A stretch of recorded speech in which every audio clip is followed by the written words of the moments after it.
आज म असल अभिभावक कसरी बन्ने र आफ्ना बालबालिकाहरूलाई असल कसरी बनाउने भन्ने विषयमा केही कुराहरू बताउन गइरहेको छु। अभिभावक त्यो दिन मानिन्छ जुन दिन वास्तवमा उसले अभिभावकत्व ग्रहण गरेको हुन्छ। बच्चा बच्चीको आमा हुँदैमा, बुबा हुँदैमा त्यो अभिभावक हुन सक्दैन र उसको भविष्य कस्तो बनाउने, उसको भावना के छ, कसरी त्यो नवजात शिशुलाई उपयुक्त वातावरण सिर्जना गराउने भन्ने एउटा अभिभावकत्व ग्रहण गर्न सक्दैन, तबसम्म ऊ वास्तवमा अभिभावक भएको हुँदैन। र अहिलेसम्म अभिभावकहरूले बालबालिकाहरूलाई गरिने गरेका व्यवहारलाई 3 भागमा विभाजन गर्न सकिन्छ। जस्तै हामी के गर्दछौँ भने सुरुमा रोक्ने काम गर्छौँ, त्यस पछाडि टोक्ने काम गर्छौँ अनि ठोक्ने काम गर्छौँ। रोक्ने, टोक्ने र ठोक्ने त्यो भयो भनेपछि बालबालिका असल हुन् भन्ने हाम्रो सोचाइ छ। वास्तवमा त्यो होइन। रोक्ने भन्नुको अर्थ उनीहरूको चञ्चले स्वभाव हुन्छ, विभिन्न कामहरू गर्न खोजिरहेका हुन्छन्, दौडधुप गर्न खोजिरहेका हुन्छन्, त्यो बिग्रिन सक्छ, सप्रिन सक्छ, त्यो बारेमा उनलाई ज्ञान हुँदैन, उनीहरू सिकाइमा ज्ञान हुन्छ, तर हामी यसो नगर, उसो नगर, यो त्यो गर्नुहुन्न, त्यो गर्नुहुन्न, यसो नगर, उसो नगर भनेर हामी हरेक पाइला पाइलामा बच्चाहरूलाई रोक्ने काम गर्दछौँ। यो गर्नुहुन्न, तेरो क्षमता छैन, तँ सक्दैनस् भनेर हामीले बच्चाहरूलाई रोक्ने काम गर्दछौँ। र यदि गरेर त्यो रोकिएन भने, भनेको मानेन भनेपछि हामी बच्चालाई दबाब सिर्जना गर्छौँ, गाली गर्छौँ, हप्काउँछौँ, डराउन दिन्छौँ, यो गरिस् भनेपछि यस्तो हुन्छ उस्तो हुन्छ भनेर हामी त्यसलाई पछाडि टोक्न प्रयास गर्छौँ, डास्न प्रयास गर्दछौँ र यो पद्धतिबाट हामी बच्चालाई सुधार्ने प्रयास गरेका हुन्छौँ। यदि बच्चा रोकिएन भने, टोक्दाखेरि पनि ऊ लाइनमा लागेन भने लास्टमा हामी ठोक्ने प्रयास गर्छौँ। ठोक्नु भनेको त्यसलाई सजाय दिने, दण्ड दिने, जरिमाना दिने, पिट्ने, गाली गर्ने, त्योसम्मको प्रयास गर्दछौँ हामीले। त्यस कारणले यसरी बच्चा सुध्रिन्छ कि भन्ने हामीले त्यो जो सोचाइरहेका छौँ त्यसमा हामीले आमूल परिवर्तन ल्याउनु पर्ने हुन्छ। बच्चाको कोमल मनस्थिति, कोमल बुद्धि, कोमल क्षमता, हजारौँ हजार असीमित सम्भावनाहरू बोकेर यस पृथ्वीमा आएको त्यो बालकलाई भित्रका अन्तर्निहित प्रतिभालाई बाहिर कसरी निकाल्ने भन्ने बारेमा हामी त्यति सोचेका हुँदैनौँ, जो अबका अभिभावकहरूले जरुर त्यो सोच्नुपर्ने अवस्था देखिएको छ। र हामीलाई अभिभावकलाई बच्चा बच्चीहरूले किन भनेको मान्दैनन् त, किन टेर्दैनन् त? हामी असल छौँ, ज्ञानी छौँ, जानेका छौँ भन्छौँ, हाम्रा छोराछोरीहरूलाई काम गराउँछौँ, सिकाउँछौँ, तर उनीहरू नटेर्छन्। त्यसको मेन कारण अरू केही होइन, त्यसलाई टी फ्याक्टर भनेर भन्ने गरिएको छ। अभिभावकहरूले बच्चालाई लाइनमा ल्याउन नसक्नु अथवा बच्चाले अभिभावकलाई नटेर्नु पछाडि टी फ्याक्टर, टी-क्यू अथवा किन भनेपछि एउटा टीको अर्थ हो ट्यालेन्ट। हिजो सम्पूर्ण ज्ञानको भण्डार ठुला व्यक्तिहरू थिए, अभिभावकहरू थिए।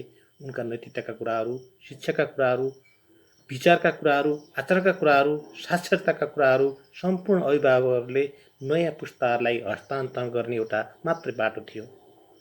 तर अहिले शिक्षा ग्रहण गर्ने हजारौँ बाटाहरू छन्, विभिन्न पत्र पत्रिकाहरू छन्, विभिन्न सञ्चार माध्यमहरू छन्, विभिन्न अनलाइनहरू छन्, विभिन्न दौतरीहरूबाट गर्दाखेरि बच्चा बच्चीहरूले धेरै कुराहरू अटोमेटिक रूपबाट सिकिसकेका हुन्छन्, तर हामी यसले केही जानेको छैन कि भन्छौँ। त्यस कारणले उनीहरूले बच्चाले के सोच्छ भने मेरो बुवा मेरो आमा भन्दा त म ट्यालेन्ट छु। त्यस कारणले त्यो सोच्यो भने उसले बाबुआमाले भनेको नटेर्ने हुन्छ। त्यस कारणले हामी के हुनुपर्छ भनेपछि कसरी ट्यालेन्ट हुने भन्ने बारेमा हामी सोच्नुपर्छ र बच्चा बच्चीले अभिभावकहरूलाई नटेर्नुको पछाडि एउटा ट्यालेन्टको कारणले हो। दोस्रो टार्गेटको कुराहरू छ। हाम्रो टार्गेट एक किसिमको हुन्छ, बच्चाहरूको टार्गेट अर्को किसिमको हुन्छ। उसले नयाँ किसिमको लक्ष्यहरू, उसको उद्देश्यहरू निर्धारण गरिसकेको हुन्छ। हामी आफ्नो हिसाबले बच्चालाई अगाडि बढाउन चाहन्छौँ, जसले गर्दाखेरि बच्चाले अभिभावकलाई नटेर्ने कुराहरू हुन्छ। हामी डक्टर बनोस्, इन्जिनियर बनोस्, धेरै पैसा कमाउने बनोस् मात्रै सोध्छौँ भने उसको भित्र इन्टेन्सन के छ? ऊ सङ्गीतकार बन्न चाहन्छ कि, ऊ कलाकार बन्न चाहन्छ कि, ऊ आर्टिस्ट बन्न चाहन्छ कि, ऊ कुनै साहित्यकार बन्न चाहन्छ कि, कुनै ऊ डक्टर बन्न चाहन्छ कि, कोही ऊ कृषि विज्ञ बन्न चाहन्छ कि। उसका विभिन्न किसिमका टार्गेटहरू हुन्छन्। तर हाम्रो टार्गेट आफ्नो मनमा लागेको कुराहरूमा डोर्याउन खोज्छौँ, जसको कारणले अभिभावकहरूले बच्चाहरूले टेरेका हुँदैनन्। त्यस्तै गरेर तेस्रो टीमा टेक्नोलोजी। अहिलेका बालबालिकाहरू टेक्नोलोजीमा धेरै अगाडि छन्।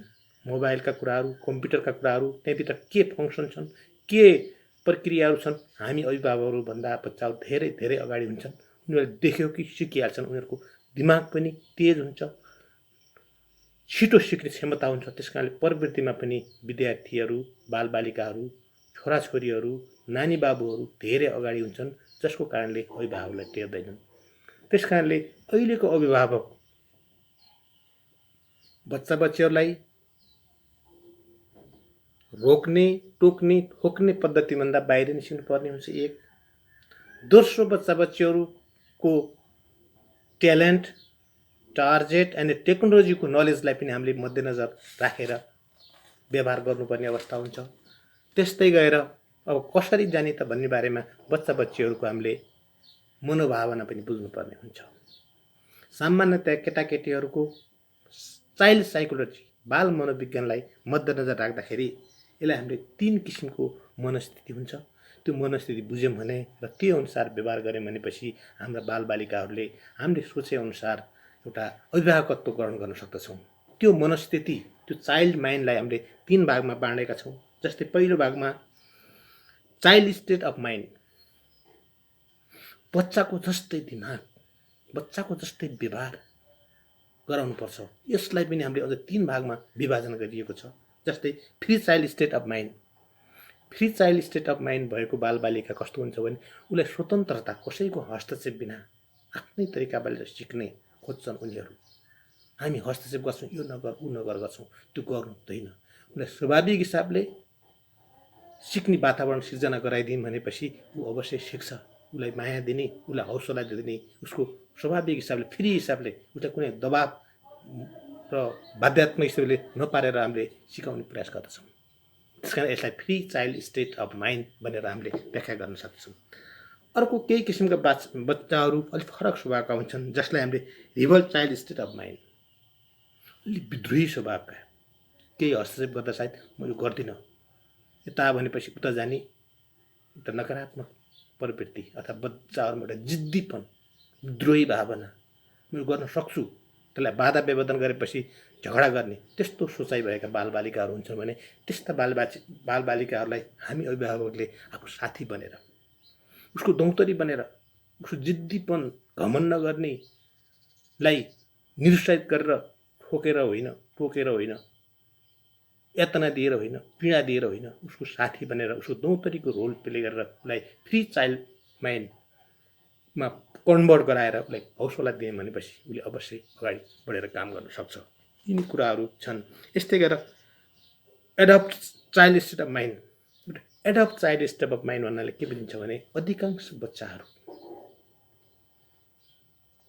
मन नपरी पनि आफ्ना अभिभावकले भनेको कुरा काट्न सक्दैनन्, खण्डन गर्न सक्दैनन्।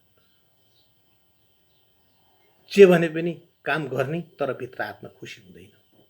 त्यस्तो किसिमको बच्चाहरूको मनस्थिति हामीले बुझेनौँ भने त्यसमा डिप्रेसन हुने र उसलाई भविष्यमा एकदम दिमाग धेरै कमजोर हुने, मन्द बुद्धि हुने सम्भावना बढी हुन्छ। त्यसकारण उसको साइकोलोजी बुझेर, उसलाई प्रेम दिएर, माया दिएर, हौसला दिएर, खुसी दिएर, त्यस्तालाई प्रेरणा दिएर हामीले व्यवहार गर्न सक्यौँ भने हाम्रो अभिभावकत्व राम्रो भएको हामीले मान्न सक्दछौँ। यसरी बच्चालाई उसको साइकोलोजी, उसको मनोविज्ञान, उसको भावना, उसको विचार, उसको क्षमता, उसको खुबी, उसको अन्तर्निहित प्रतिभालाई मध्यनजर राखेर हामीले गर्नुपर्ने हुन्छ। यस्तै गरेर अर्को यही बाल मनोविज्ञान सम्बन्धमा अर्को चाहिँ प्यारेन्ट स्टेट अफ माइन्ड। कयौँ बालबालिकाहरू मैले जानेको छु, म गर्न सक्छु, म यो गर्छु ऊ गर्छु भन्ने एउटा स्वभावका हुन्छन्। ठुला ठुला कामहरू पनि गर्न सक्ने स्वभावका हुन्छन्। तर त्यसलाई एउटा प्रेरणा दिने, उत्प्रेरणा दिने काम हामी अभिभावकले गऱ्यौँ भनेपछि उनीहरू अवश्य अगाडि बढ्न सक्ने अवस्थाहरू हुन्छ।